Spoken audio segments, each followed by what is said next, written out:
ফিলিস্তিনের গাজা উপত্যকা জুড়ে ইসরায়েলের নৃশংস হামলা থামছে না।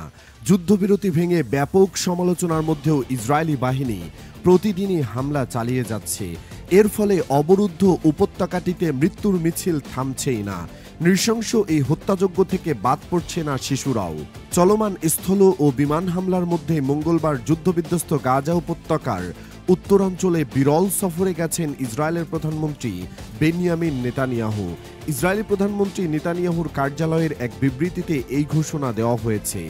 এই বিবৃতিতে বলা হয়েছে, প্রধানমন্ত্রী বেনিয়ামিন নেতানিয়াহু আজ গাজা উপত্যকার উত্তরাঞ্চল সফর করবেন। তবে এই সফরের বিষয়ে বিস্তারিত আর কোনো তথ্য প্রকাশ করেনি ইসরায়েলের প্রধানমন্ত্রীর কার্যালয়। গাজা উপত্যকার ক্ষমতাসীন গোষ্ঠী হামাসের সঙ্গে 2 মাসের যুদ্ধবিরতি চুক্তির অবসান ঘটিয়ে গত 18 মার্চ গাজায় নতুন করে অভিযান শুরু করেছে ইসরায়েলের সামরিক বাহিনী।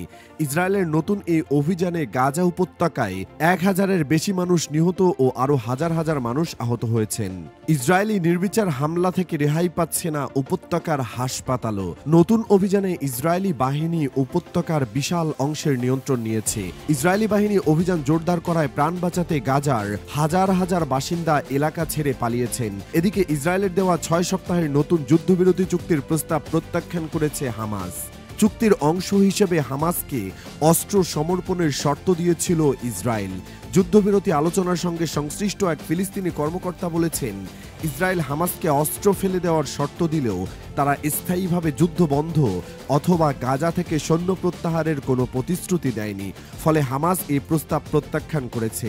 এদিকে নতুন করে স্বাধীন ফিলিস্তিন রাষ্ট্র প্রতিষ্ঠার বিরোধিতা করেছেন দখলদার ইসরায়েলের প্রধানমন্ত্রী বেঞ্জামিন নেতানিয়াহু।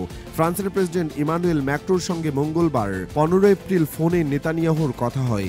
এ সময় তিনি ম্যাক্রোকে বলেন, আলাদা ফিলিস্তিন রাষ্ট্র গঠিত হলে সন্ত্রাসের জন্য এটি বিশাল পুরস্কার হবে।